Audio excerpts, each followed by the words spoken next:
was little, there was less than 1 in 10,000 children with autism and on the autism spectrum. Now, the common statistic recited is there's 1 in 150. I just read that in Newsweek. And that's, in the last decade, and even more so in the last 5 years, there's been a tremendous explosion. It's really become an epidemic. At a young age, I was diagnosed as severely autistic. I actually had a tested IQ of below 30. And what I would do is I would spend my days spinning plates, rocking back and forth, flapping my hands, and other repetitive, exclusive type behaviors like that. I was really in every way in my own world. I had no language, no communication whatsoever. And my parents were told, look, we're really sorry, he has severe autism. This is how he is, and this is really how he's gonna be for the rest of his life. They took me home and they developed their own home-based, child-centered program where they worked with me for a little over 3 years. We actually valued Ron as our teacher and literally joined him in his world. And little by little, that little boy slowly let us in. This child went from having absolutely no connection with anybody to a very outgoing, very talkative, very gregarious, considered to have a near genius IQ, and there are no signs about Ron where you would have any idea of his past. Maybe I could find out how and why. I see. Would you like to know how and why? Yes, yes, yes. I don't want to say, everything, but I just really like to have a girlfriend at this point, and I don't. I really recovered completely from my autism, without any trace of my former condition, and went on to, live a typical life and go to school and have friends and have girlfriends and go on dates and do the whole thing.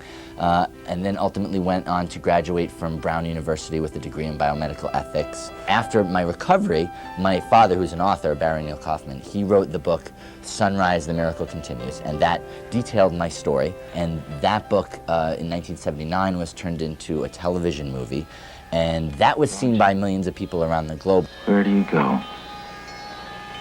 Where? It was a real trip, and I was 6 or 7 years old, and I'm watching this little kid play me and these actors play my parents. Ultimately, people started coming to my parents and asking, how can we use these principles and strategies with our own children? In the BBC documentary, I Want My Little Boy Back, Jordan, who's the little boy in that, he was really able to take that and run with it. It was amazing. I think it must be so lonely for him, not able to communicate. I think it must be frightening for a little boy to be sort of locked away. He reacts in the same way, and we don't know what he wants. He could go on like this for 10 minutes or 2 hours. It's really distressing. He's never been able to do anything for himself.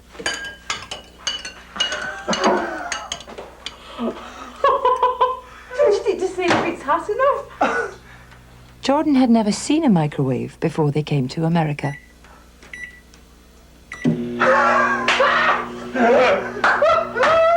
What you're seeing is really an example of these children have incredible talent and are incredibly intelligent and can pick up a lot of this stuff that we might think is beyond them if we only get them interested and engaged in our world. And when we return, how treatments can turn an autistic child's world around.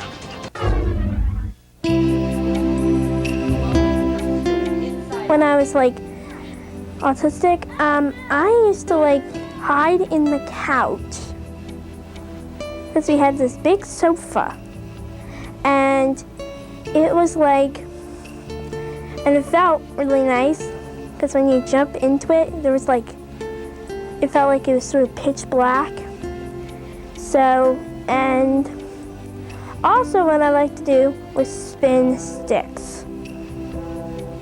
I used to spin them all the time. Kyle spent a fair amount of time, probably 30%, 40% of his day, immersed in the cushions of our couch. It'd be the first thing he did when he got up in the morning, and we would pull him out of there at night to help put him to bed. We had no idea what was going on with Kyle. We couldn't decide if it was behavior problems, if we were doing something wrong.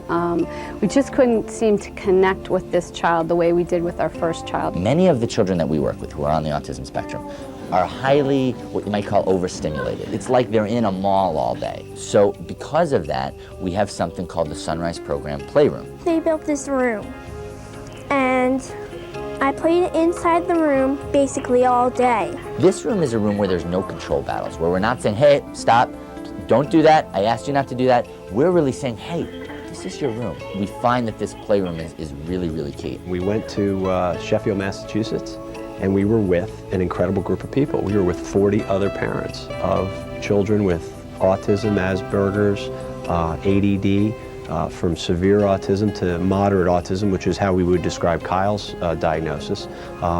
And all these people shared a common hope and belief in their children, and a lot of fear and frustration and anxiety over what to do. The program wasn't just about Kyle, it asked a lot of us. We had to get onto his level. I had to get on the floor and play with him.